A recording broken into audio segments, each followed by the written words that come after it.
আমরা যেটা এতদিন জানতাম যে সিনা চাক, নবীজির এই যে বুক ফেড়ে জমজমের পানি দিয়ে ধুয়ে পরিষ্কার করে আল্লাহ তার উপরে আবার বসিয়ে দিয়েছিল। আপনার একটু চিন্তা আসে না যে নবীজির অন্তরের ভেতরে কি পাপের কোন কালিমা ছিল যে যেটা জমজমের পানি দিয়ে আল্লাহ ধুয়ে দিয়েছে? আর আপনি এই হাদিস পড়েন না, সুবহানাল্লাহ পড়েন, চিন্তা করেন না কেন? বিশ্ব নবীকে আল্লাহ জানিয়েছেন মা তাকদ্দামা মিন যামবিহি ওয়া মা তাআখার, তার আগে এবং পরে কোনো গুনাহ নেই। তোমার যদি গুনাহ না থাকবে, তোমার বুক চিরে কোন কারণে ওইটা বের করে ধুয়ে দিলে? সব মানব। রাসূলুল্লাহ সাল্লাল্লাহু আলাইহি ওয়াসাল্লামের আত্মাকে সিনা, বুক কেটে, যেটাকে আমরা বাংলায় বলি, উর্দুতে বলি সিনা চাক করা, রাসূল সাল্লাল্লাহু আলাইহি ওয়াসাল্লামের বুক কেটে তার আত্মা কলিজা বের করে জমজমের পানি দিয়ে পরিষ্কার পরিচ্ছন্ন করে পুনরায় সেটা রাসূল সাল্লাল্লাহু আলাইহি ওয়াসাল্লামের বুকের মধ্যে স্থাপন করে সেলাই করে দেওয়া হয়, যার দাগ রাসূল সাল্লাল্লাহু আলাইহি ওয়াসাল্লামের বুকে ছিল। এই যে আল্লাহ রাসূলের আত্মাকে, নফসকে জমজমের পানি দিয়ে পরিষ্কার করা হলো, এই পরিষ্কার পরিচ্ছন্নতা মহা গুরুত্বপূর্ণ। আমাকে এবং আপনাকে মনে রাখতে হবে, আমরা আজকে যারা এই পৃথিবীতে অবস্থান করছি, আমাদের এই দেহ, আমাদের এই হাত, এই পা, এই চুল, আমাদের এই অঙ্গ প্রত্যঙ্গ, সকল কিছু পৃথিবীতে তৈরি হয়েছে। মায়ের পেটে যখন আমাদের নিথর দেহ ছিল, গোশতের টুকরা, গোশতের পিণ্ড ছিল, তখন ওই মায়ের পেটে তৈরি হওয়া, দুনিয়াতে তৈরি হওয়া, মায়ের পেটে তৈরি হওয়া ওই নিথর দেহ গোশতপিণ্ডের মধ্যে ৪৪ দিন আল্লাহর পক্ষ থেকে নির্ধারিত ফেরেশতা নির্ধারিত দিনে মায়ের পেটে আসমান থেকে নিয়ে আসা রূহ ফুঁকে দিয়ে যায়। ফলত আমাদের শরীর দুনিয়াতে তৈরি হলো, আমাদের ভিতরে যে রূহ আছে এটা কোথায় থেকে এসেছে? কথা বলতে হবে, কোথায় থেকে? আসমান থেকে। কোথায় থেকে? আসমান থেকে এসেছে। ওই যে রূহ আসার আগে আমার দেহ যেমন নিথর ছিল, রূহ আসার পরে বাচ্চা মায়ের পেটে লাথি মারা শুরু করে, নড়াচড়া শুরু করে। আবারও এক নির্ধারিত দিনে, এক নির্ধারিত সময়ে, আবারও এক নির্ধারিত ফেরেশতা আমাদের এই দুনিয়াতে তৈরি হওয়া 50, 60, 20, 30 বছরে বড় হওয়া এই দেহের ভিতর থেকে আসমানি ওই রূহকে বের করে নিয়ে চলে যাবে। সেই দিন আবার আমাদের এই দেহটা মায়ের পেটে যেমন অথর গোশতপিণ্ড ছিল, ওরকম গোশতের টুকরার মতো পৃথিবীতে পড়ে থাকবে।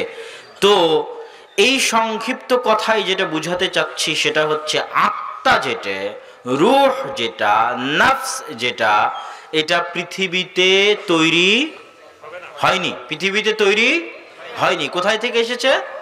আসমান থেকে এসেছে।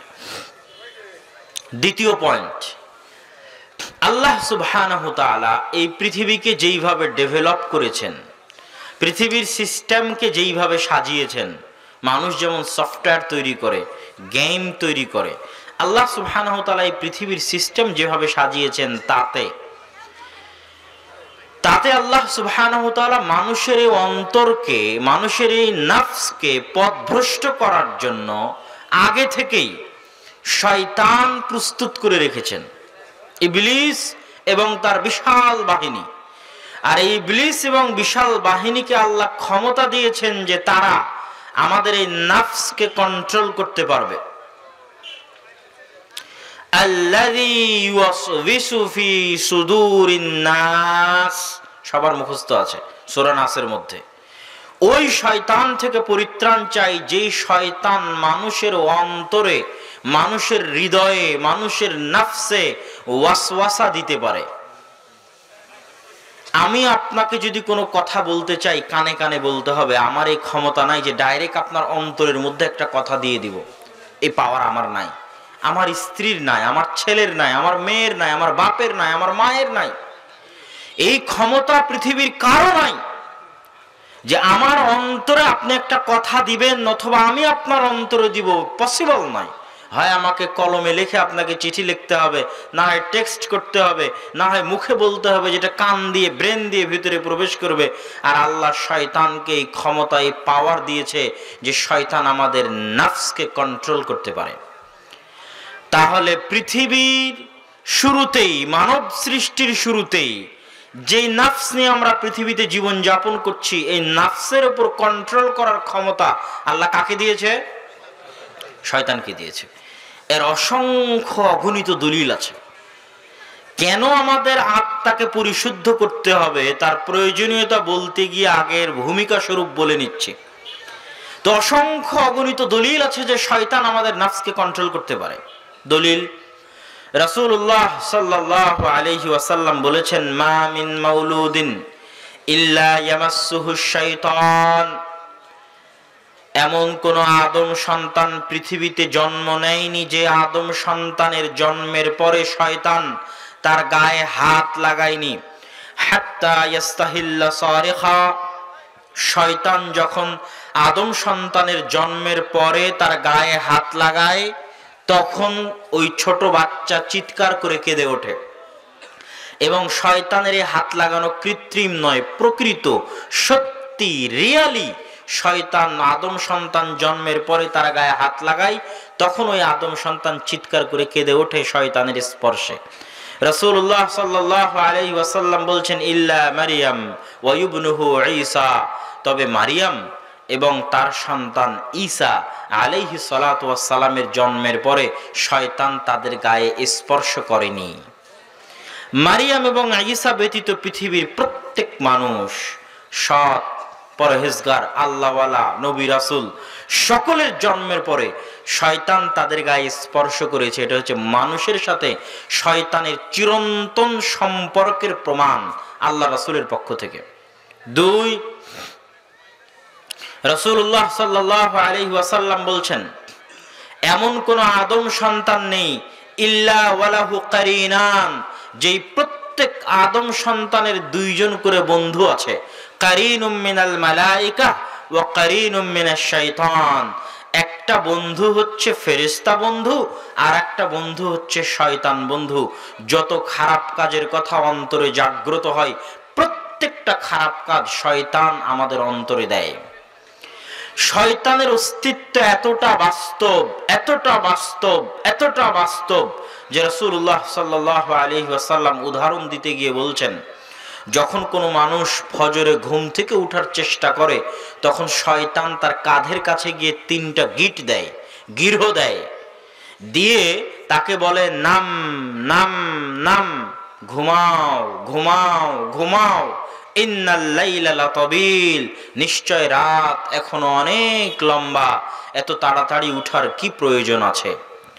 মানে বাস্তব উদাহরণ দিচ্ছে রাসূল সাল্লাল্লাহু আলাইহি ওয়াসাল্লাম, যে আমি ঘুম থেকে ফজরের সময় উঠার সময় আমার মনের মধ্যে যে কথা জাগতেছে, এই শীতের রাতে কেন উঠব, এত সুন্দর লেপের কম্বলের গরম ছেড়ে দিয়ে ওই ঠান্ডা পানি দিয়ে কেমনে ওযু করব, অতএব আরেকটু আরাম করি, আরেকটু ঘুমাই।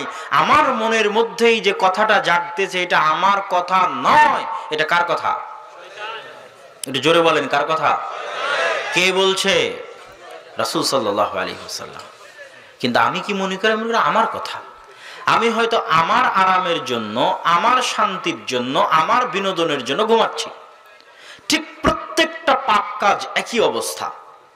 শয়তান শপথ করেছে, ওয়ালা উযিল্লান্নাহুম ওয়ালা উমান্নিয়ান্নাহুম, চ্যালেঞ্জ করেছে আল্লাহ সুবহানাহু ওয়া তাআলার সাথে, যে আদম সন্তানকে সিজদা না করার কারণে আমি জাহান্নামী, ওই আদম সন্তানের যদি সকল আদম সন্তানকে জাহান্নামে নিয়ে যেতে পারি, তো তার জন্য আমি চেষ্টা করব।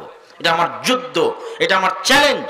জান প্রাণ বাজি রেখে প্রত্যেকটা আদম সন্তানকে পথভ্রষ্ট করার চেষ্টা করব। তখন আল্লাহ সুবহানাহু ওয়া তাআলা পাল্টা চ্যালেঞ্জ দিয়েছে, তুমি সারা দিন পরিশ্রম করে যদি আদম সন্তানকে গুনাহ করাও, আর আদম সন্তান দিন শেষে এসে যদি বলে, আল্লাহ গো আমাকে ক্ষমা করে দেন, আমি তোমার এই চেষ্টার উপর পানি ঢেলে দিয়ে আদম সন্তানের গুনাহ ক্ষমা করে দেব। তুমি জাহান্নামে নিয়ে যাওয়ার জন্য চ্যালেঞ্জ দিয়েছো, গুনাহ করানোর চ্যালেঞ্জ, আমি ক্ষমার চ্যালেঞ্জ দিয়েছি, তবে আদম সন্তানকে ক্ষমা চাইতে হবে। শয়তান গুনাহ করাবে আর আল্লাহ সুবহানাহু ওয়া তাআলা বসে আছেন, আপনি ক্ষমা চাইবেন। শয়তানের বিরুদ্ধে চ্যালেঞ্জ দিয়ে আল্লাহ আপনাকে ক্ষমা করে জান্নাতে নিয়ে যেতে চায়। আল্লাহু আকবার। সম্মানিত উপস্থিতি, তাহলে শয়তানের অস্তিত্বের বাস্তবতা কতটা ভয়াবহ, কতটা ভয়ঙ্কর। এই যে পবিত্র কোরআন আমার সামনে আছে, এই পবিত্র কোরআনের শুরু থেকে নিয়ে শেষ পর্যন্ত আপনাকে চ্যালেঞ্জ দিলাম, আপনি পড়বেন আল্লাহ সুবহানাহু ওয়া তাআলা কাকে আমাদের সবচেয়ে বড় শত্রু বলছে। আল্লাহ সুবহানাহু ওয়া তাআলা পবিত্র কোরআনে অসংখ্য অগণিতবার বলেছে, ইন্নাশ শাইতানা লাকুম আদুউম মুবিন, শয়তান তোমাদের মহাশত্রু। লা তাত্তাবিউ খুতুওয়াতিশ শাইতান, তোমরা শয়তানের পদাঙ্ক অনুসরণ করিও না। আল্লাহ, আমরা মনে করি একজন সালাফ বলছেন, তিনি বলছেন মাইয়াগতাবানি লাইসা বিআদুউই, যে ব্যক্তি আমার গীবত করে ও আমার শত্রু নয়। মাইয়াত্তাহিমুনি লাইসা বিআদুউই, যে ব্যক্তি আমাকে অপবাদ দেয় ও আমার শত্রু নয়। মাইয়াখুযু মিন্নি মালি লাইসা বিআদুউই, যে আমার ধন সম্পদ ছিনিয়ে নেয় ও আমার শত্রু নয়। আমি যখন আল্লাহর আনুগত্যে থাকি, তখন যে আমাকে আল্লাহর আনুগত্য থেকে জাহান্নামের রাস্তায় নিয়ে যাওয়ার চেষ্টা করে, ও হচ্ছে আমার আসল শত্রু। এটার কথাই আল্লাহ কোরআনে বলেছে। এই আমেরিকা, ভারত, ইসরায়েল, এগুলো আপনার বড় শত্রু, এই কথা আল্লাহ সুবহানাহু ওয়া তাআলা বলেননি। কে আপনার সবচেয়ে বড় শত্রু? কেন শয়তান বড় শত্রু জানেন? আপনি ধরেন বিশাল, আজকে আপনার এখানে বিশাল লিল্লাহে তাকবীর দিয়ে একটা জাজবাওয়ালা একটা বক্তব্য দিয়ে দিলাম ইসরায়েলের বিরুদ্ধে। বক্তব্য ঠিক, কথা যৌক্তিক, আপনার রক্ত গরম হলো, আমার রক্ত গরম হলো, সুন্দর বক্তব্য দিলাম। কিন্তু ইসরায়েলের সাথে কবে যুদ্ধ হবে, আদৌ যুদ্ধ হওয়ার সম্ভাবনা আছে কিনা, এর কি গ্যারেন্টি আছে? কিন্তু 24 ঘন্টা কার সাথে যুদ্ধ হচ্ছে? প্রতি সেকেন্ডে কে আমাকে পথভ্রষ্ট করার চেষ্টা করছে? আমার অন্তর পর্যন্ত পথভ্রষ্ট করার ক্ষমতা কার কাছে আছে? শয়তানের কাছে। তাহলে যে আমাকে 24 ঘন্টা আমাকে পথভ্রষ্ট করার চেষ্টা করছে, ও আমার বড় শত্রু? না যার সাথে কোনোদিন দেখা হবে কি হবে না গ্যারেন্টি নাই, সে আমার বড় শত্রু? যে 24 ঘন্টা আমাকে পথভ্রষ্ট করার চেষ্টা করছে, ও আমার বড় শত্রু। শয়তানের অস্তিত্ব যদি আমরা বুঝে যাই যে শয়তান পৃথিবীতে আছে এবং শয়তান আমার উপর প্রভাব বিস্তার করতে পারে, এবং শয়তান আমাদের আত্মা, আমাদের অন্তর, আমাদের রূহ, আমাদের নাফসকে পথভ্রষ্ট করতে পারে, এবার আপনি বুঝবেন আত্মার পরিশুদ্ধতার প্রয়োজন রয়েছে। আত্মা রোগগ্রস্ত, আত্মা ব্যাধিগ্রস্ত, আত্মা রোগী, আত্মা অসুস্থ। কে একে অসুস্থ বানিয়েছে? শয়তান অসুস্থ বানিয়েছে। এবং আত্মা কিভাবে অসুস্থ হয় তাও আপনাকে দেখাই। আমরা দোয়া পড়ি কি, রব্বানা যালামনা আনফুসানা ওয়া ইল্লাম তাগফির লানা ওয়া তারহামনা লানাকুনান্না মিনাল খাসিরিন। হে আল্লাহ, যালামনা আনফুসানা, আমার আত্মার উপর, নাফসের উপর অত্যাচার করেছি। কোন জিনিসের উপর যখন অত্যাচার করা হয় তখন এটা অসুস্থ হয়ে যায়, ভালো থাকে না। আমরা দোয়ার মধ্যে বলছি যে আল্লাহ গো, আমরা অত্যাচার করেছি। কেমনে অত্যাচার হয়? দোয়া মাসুরার মধ্যে বলছেন আল্লাহুম্মা ইন্নী যালামতু নাফসি, আল্লাহ আমি অত্যাচার করেছি।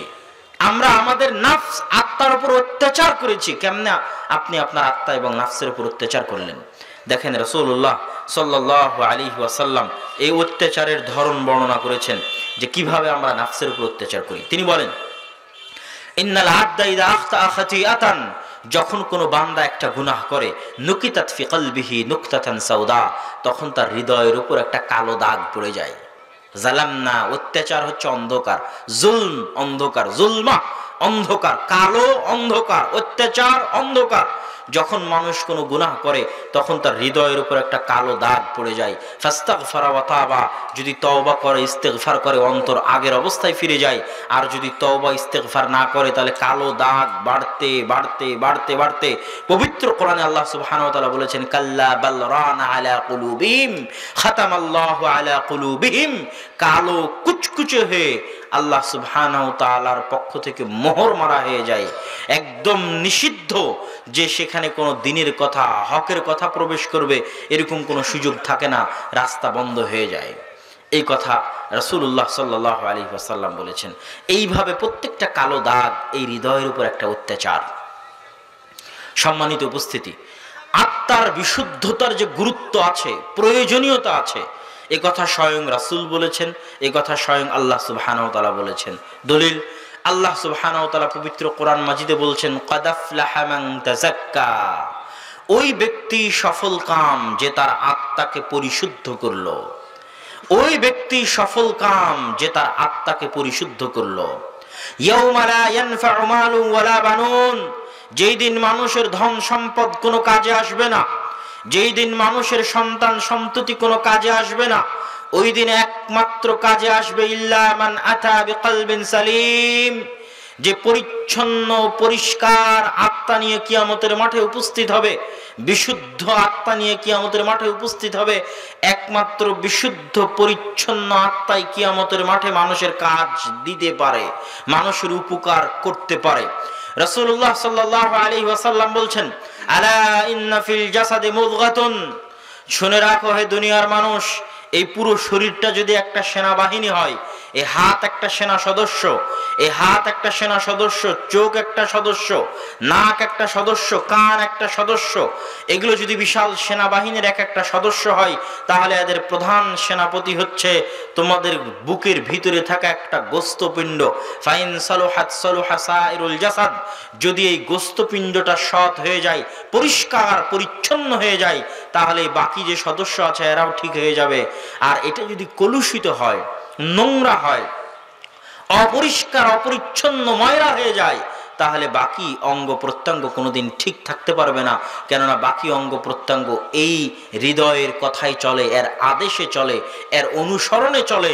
অতএব তোমাদের জন্য জরুরি কর্তব্য হচ্ছে এটাকে পরিচ্ছন্ন করা, এটাকে পরিশুদ্ধ করা, এটাকে প্রশিক্ষিত করা। সম্মানিত উপস্থিতি, আল্লাহ সুবহানাহু ওয়া তাআলা পবিত্র কোরআন মাজিদে মানুষের আত্মার পরিশুদ্ধতার গুরুত্ব বলতে বলতে এই পর্যায়ে বলেছেন যে রাসূলকে পাঠানোই হয়েছে সাহাবীদের আত্মাকে বিশুদ্ধ করার জন্য। আল্লাহ রাসূলের আত্মা তো আল্লাহ জিবরাইল দিয়ে জমজমের পানি দিয়ে পরিষ্কার করে দিলেন, সাহাবীদের আত্মাকে কে বিশুদ্ধ করবে? রাসূল সাল্লাল্লাহু আলাইহি ওয়াসাল্লাম বিশুদ্ধ করবেন। যেমন আল্লাহ সুবহানাহু ওয়া তাআলা পবিত্র কোরআন মাজিদে বলছেন, হুয়াল্লাযী বাআসা ফিল উম্মিয়িনা রাসূলা, সেই সত্তা যিনি তোমাদের মধ্যে রাসূলকে প্রেরণ করেছেন। কেন জানো? ইয়াতলু আলাইহিম আয়াতিহি, আল্লাহর কিতাব কোরআন থেকে তোমাদের মাঝে আয়াত পড়ে শোনাবে। ওয়াইজা মসজিদে জামাতে তাকবীরে তাহরিমের সাথে আদায় করবে। তাহলে আপনি বুঝবেন ও 200টা তৃতীয় বিশ্বযুদ্ধে শয়তানকে পরাজিত করেছে। আল্লাহু আকবার। তাহলে এই আত্মা এবার প্রশিক্ষণ পাচ্ছে শয়তানের বিরুদ্ধে লড়াই করার। যখন 200টা যুদ্ধে টানা পরাজিত করবে শয়তানকে, টানা কোনো বিরতি ছাড়া, বিরতিহীন ভাবে, পরাজয়ের পর পরাজয়, পরাজয়ের পর পরাজয়, পরাজয়ের পর পরাজয়, টানা বিরতিহীন ভাবে 200টা যুদ্ধে শয়তানকে পরাজিত করেছে, তখন এই আত্মা এতটা প্রশিক্ষিত হয়ে যাবে যে এখন শয়তান ওকে যেটা বলবে ওটে ও আর শুনবে না।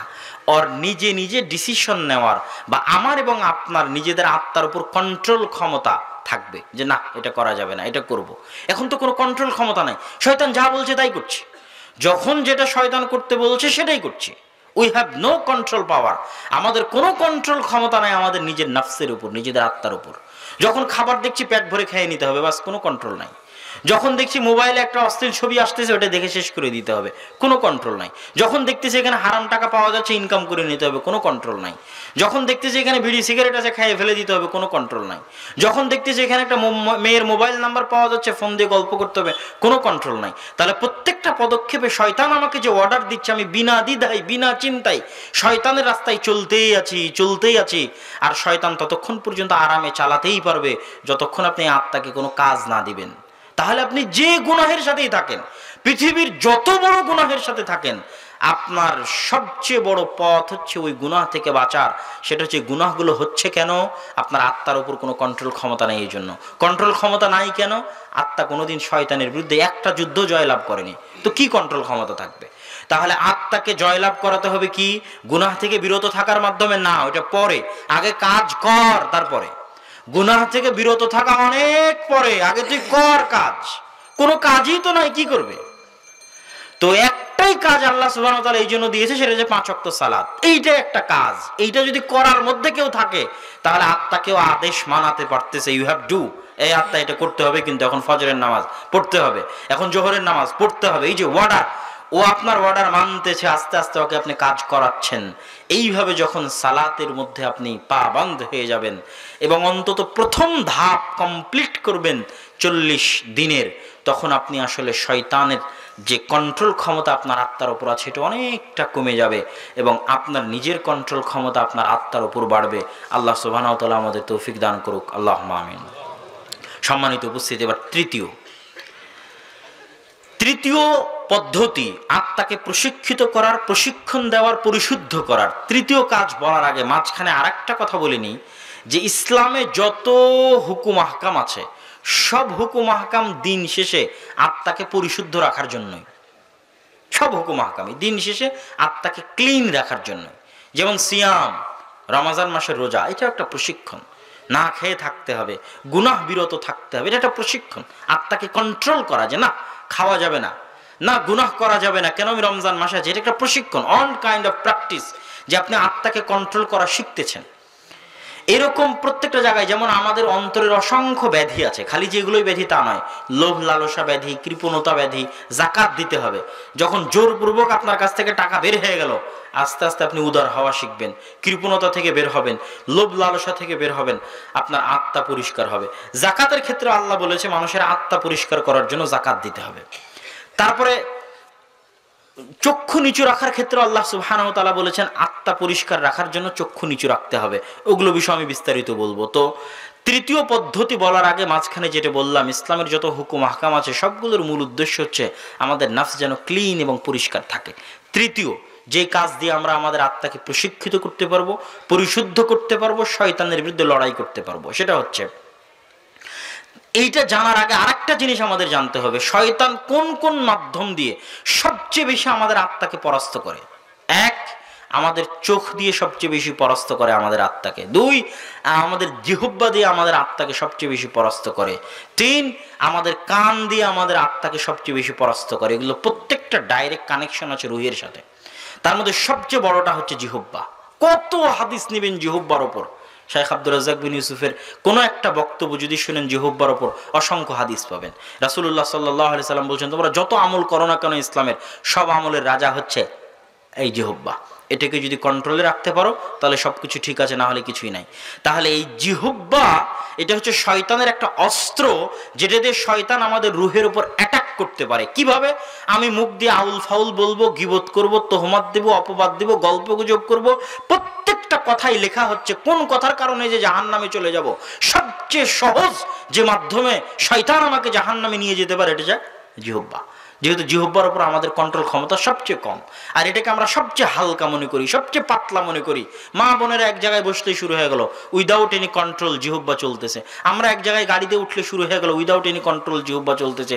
গালিগালাজ থেকে শুরু করে, তারপরে গীবত তোহমত থেকে শুরু করে, অযথা আউল ফাউল কথা থেকে শুরু করে, মিথ্যা কথা থেকে শুরু করে, মজাক থেকে শুরু করে, সবকিছু প্রত্যেকটা আমরা জিহ্বা দিয়ে করতেছি। আর এই কোনটার কারণে যে জাহান্নামে চলে যাবো আমরা জানি না। তাহলে অতি সহজে যেটা দিয়ে শয়তান আমাদের জাহান্নামে নিয়ে যেতে পারে, এটা জিহ্বা।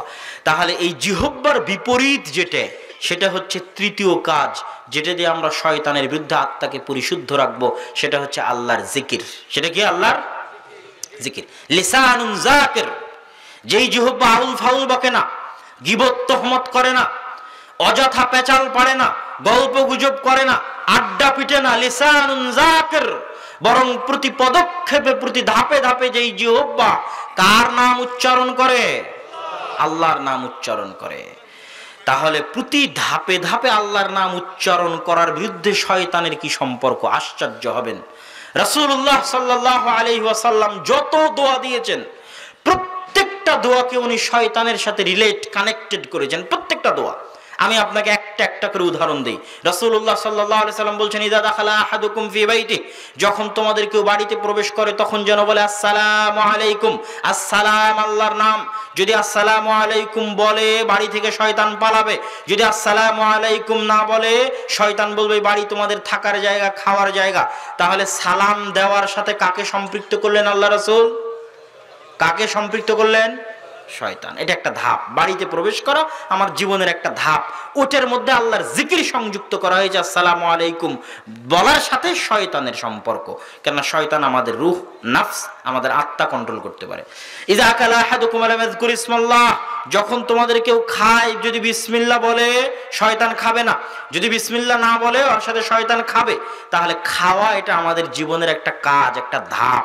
ওই ধাপে আল্লাহর নাম উচ্চারণ করতে বলা হচ্ছে লিসানুন যাকির, ওই জিহ্বা যে আল্লাহর নাম স্মরণ করে ধাপে ধাপে।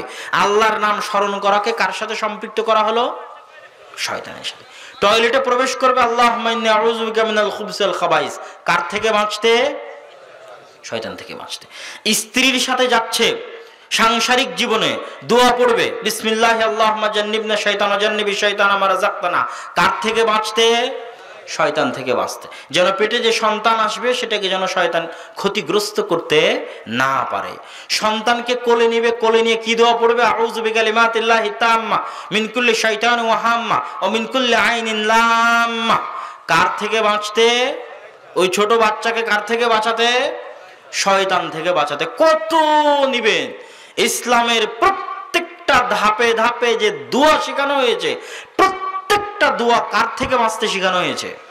শয়তানের থেকে বাঁচতে শেখানো হয়েছে। তাহলে আমাদের তৃতীয় কাজ, যদি আমাদের আত্মাকে শয়তানের কন্ট্রোল থেকে বাইরে রাখতে চাই, নিজের কন্ট্রোলে রাখতে চাই, তাহলে জীবনের প্রতিটা ধাপে যে দোয়াগুলো রাসূল সাল্লাল্লাহু আলাইহি ওয়াসাল্লাম শিখিয়ে দিয়েছেন, ওই প্রতিটা দোয়া আমরা যত বেশিভাবে আমাদের জীবনের মধ্যে সম্পৃক্ত করব, শয়তানের কন্ট্রোলের বাইরে আমরা ততটা চলে যাব এবং আমার আত্মা স্বাধীন থাকবে, আমরা স্বাধীন থাকব। সম্মানিত উপস্থিতি, একজন রাশিয়ান জাদুকর, আল্লাহু আলাম তার কথা সত্য মিথ্যা কতটুকু, কিন্তু হাদিসে তো প্রমাণ হয়।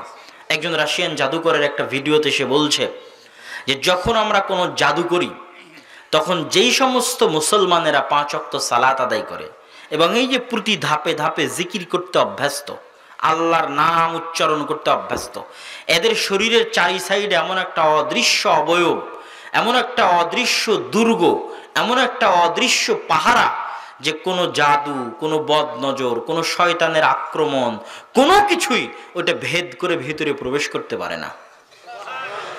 একই কথা রাসূলুল্লাহ সাল্লাল্লাহু আলাইহি সাল্লাম বলেছেন। কিন্তু জাদুও শয়তানের, বদনজরও শয়তানের, কুদৃষ্টিও শয়তানের, অন্তরের উপর ওয়াসওয়াসাও শয়তানের। কি বলছেন রাসূলুল্লাহ সাল্লাল্লাহু আলাইহি ওয়াসাল্লাম? কেউ যদি ঘুমায় আর আয়াতুল কুরসি পড়ে, আল্লাহর পক্ষ থেকে একটা ফেরেশতা সকাল পর্যন্ত গার্ড দিবে যেন শয়তান আর কোনো ক্ষতি করতে না পারে। তাহলে এই যে প্রতি ধাপে ধাপে দোয়া, বিসমিল্লাহি লা ইয়াদুররু মা ইসমিহি শাইউন ফিল আরদি ওয়ালা ফিস সামা ওয়া হুয়াস সামিউল আলিম, কেউ যদি সকালে বলে সন্ধ্যা পর্যন্ত শয়তান আর কোনো ক্ষতি করতে পারবে না, সন্ধ্যায় বললে সকাল পর্যন্ত শয়তান আর কোনো ক্ষতি করতে পারবে না। আইনে রাসূল দোয়া অধ্যায় বই যদি যাওয়ার সময় নিয়ে যান স্টেজ থেকে, তো আইনে রাসূল দোয়া অধ্যায় বইয়ের প্রত্যেকটা দোয়ার সাথে দেখবেন শয়তান সম্পৃক্ত, প্রত্যেকটা দোয়ার সাথে। সূরা নাস, ফালাক, ইখলাস এগুলোর মধ্যে প্রত্যেকটা জায়গায় শয়তান থেকে পরিত্রাণ চাওয়া হয়েছে। তাহলে শয়তান আমাদের ভয়ঙ্কর শত্রু। শয়তান থেকে বাঁচতে 1 নাম্বার তাওহীদ, 2 নাম্বার সালাত, 3 নাম্বার কি বলেন তো? জিকির। 3 নাম্বার কি? কেননা শয়তানের সবচেয়ে বড় অস্ত্র জিহ্বা। এই জিহ্বাকে এখন শয়তানের বিরুদ্ধে প্রয়োগ করতে হবে। আউল ফাউল বকা বন্ধ, গল্পগুজব বন্ধ, গীবত তোহমত বন্ধ, তাহলে শয়তান বিপদে। জিহ্বা এখন কি কাজে লাগবে? বাড়িতে প্রবেশ করলে আসসালামু আলাইকুম, খেতে বসলে বিসমিল্লাহ, বাড়ি থেকে বের হলে বিসমিল্লাহি তাওয়াক্কালতু আলাল্লাহ লা হাওলা ওয়ালা কুওয়াতা ইল্লা বিল্লাহ, গাড়িতে উঠলে সুবহানাল্লাযী সাখখারা লানা হাযা ওয়া মা কুন্না লাহু মুকরিনিন ওয়া ইন্না ইলা রাব্বিনা লামুনকালিবুন। স্ত্রীর কাছে গেলে এটা, নতুন জামা কিনলে এটা, নতুন কাপড় পরলে এটা, বাড়ি থেকে বের হলে এটা, টয়লেটে প্রবেশ করলে এটা, টয়লেট থেকে বের হলে এটা। প্রত্যেক ধাপে ধাপে আমি শয়তানের বিরুদ্ধে যুদ্ধ করতেছি কি দিয়ে? লিসানুন যাকির। শয়তানের বিরুদ্ধে একটা অদৃশ্য দুর্গ তৈরি করতেছি, অদৃশ্য বুদ্ধ তৈরি করতেছি, অদৃশ্য বর্ম গায়ে ধারণ করতেছি, যে অদৃশ্য বর্ম দুর্গকে ভেদ করে পৃথিবীর কোনো শক্তি, পৃথিবীর কোনো শয়তানি শক্তি, কোনো কুদৃষ্টি, কোনো বদনজর, কোনো জাদুটোনা, কোনো কিছু শয়তানের কোনো ওয়াসওয়াসা যদি কেউ প্রতিনিয়ত পড়তে থাকে, লিসানুন যাকির, ভেদ করে তার অন্তরে প্রভাব সৃষ্টি করা শয়তানের পক্ষে, কুদৃষ্টির পক্ষে, বদনজরের পক্ষে, জাদুটোনার পক্ষে অসম্ভব, ইম্পসিবল। সম্মানিত উপস্থিতি, তাহলে মোটামুটি আমরা যেই বিষয়গুলোর আলোচনা করলাম আমাদের আত্মাকে পরিশুদ্ধ করার জন্য, এবার বক্তব্যের শেষের দিকে এর চাইতেও গুরুত্বপূর্ণ কথা আছে। সেটা হচ্ছে আমাদের আত্মার আর এক ধরনের যে রোগগুলো আছে, যে রোগগুলোর কথা জাকাতের আলোচনার মধ্যে সংক্ষিপ্ত করে বললাম, ওই রোগগুলো থেকে পরিষ্কার রাখাও আত্মাকে পরিষ্কার রাখা। সেটা কি? আপনার যদি রাগ হয় প্রচুর, তাহলে রাগ আত্মার রোগ, আপনি অসুস্থ। যে প্রচন্ড রাগী, ও যখন রাগান্ত অবস্থায় আছে ও অসুস্থ। আপনার যদি অন্তরে হিংসা থাকে, তাহলে হিংসা আপনার অন্তরের অসুস্থতা। আপনি হিংসুটে মানে আপনি একজন মানসিক রোগী। আপনার অন্তরে